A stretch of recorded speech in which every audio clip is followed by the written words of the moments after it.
So my partner and I were doing our usual Sunday morning anxious search for a parking space, hoping that we could still sneak in during the chalice lighting rather than the more disruptive space of the meditation, that search, when we realized that there was someone standing in the path.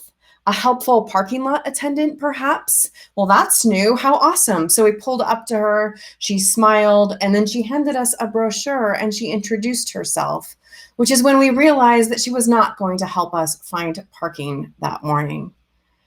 I can't remember what they called themselves then, but they're known now as Operation Save America, a group that goes around to progressive churches, especially those that have active abortion access ministries like our church did at the time, or those that are GLBTQ welcoming as UU churches have been for decades.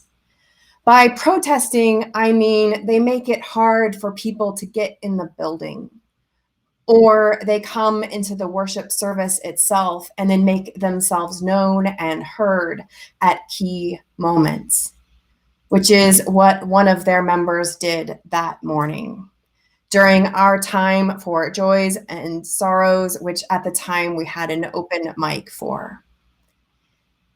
It could have been worse, of course.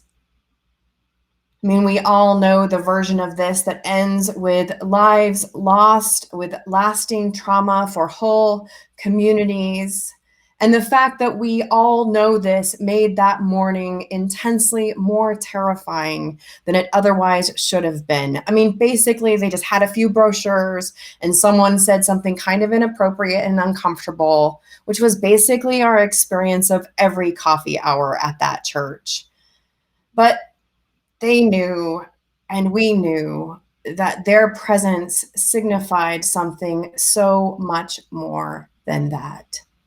Their presence was a way of insinuating that our presence, as we were, should not and could not coexist with their presence.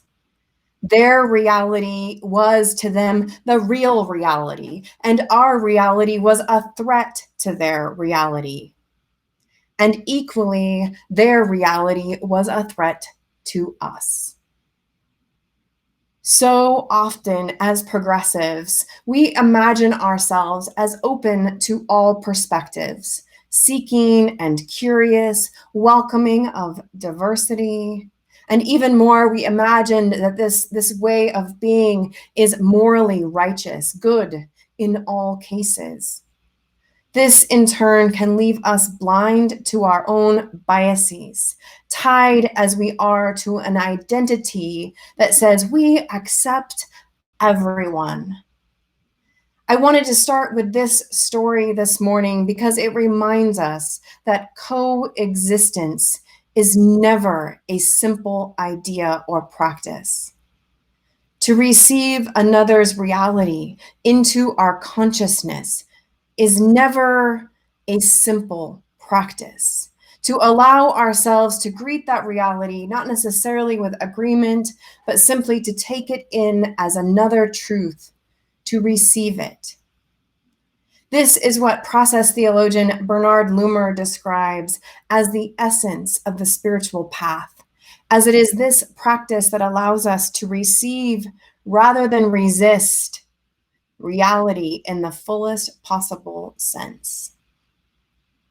Loomer described this task as the task of growing the size of your soul, the size of your soul, so that you can take in the ever-increasing complexity and abundance of creation.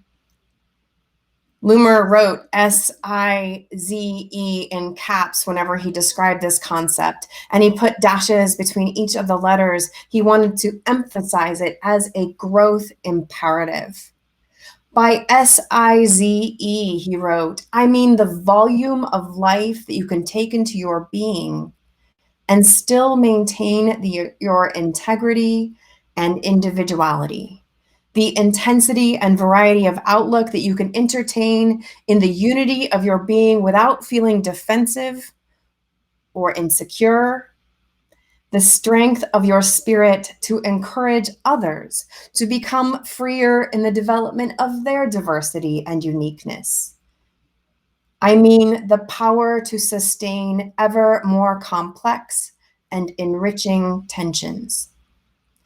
Growing the SIZE of your soul requires a consciousness of our fundamental interdependence, of our interbeing, as Thich Nhat Hanh calls it, by which he means the fact that we do not exist on our own.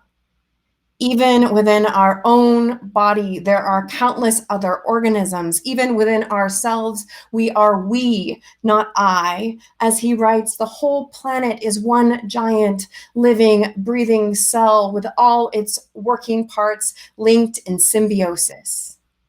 So growing the SIZE of our souls brings into consciousness and concern all of these with whom we are.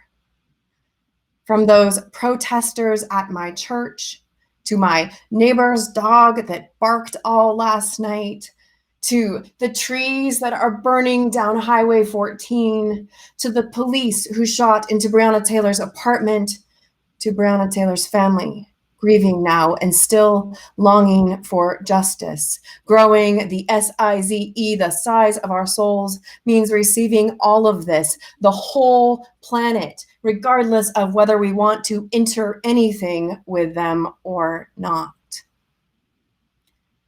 Thankfully, our practice need not start at the planetary level.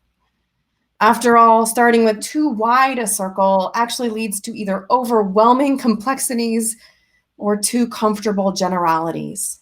Instead, as with the meditation we just practiced, we start closer in with our neighbors and our community and with the complex ways that any other person's story may be, likely is, vastly different than our own. We practice just receiving this complexity, accepting it, and allowing it to be connected to our own, to impact and shift and inform our own complexity.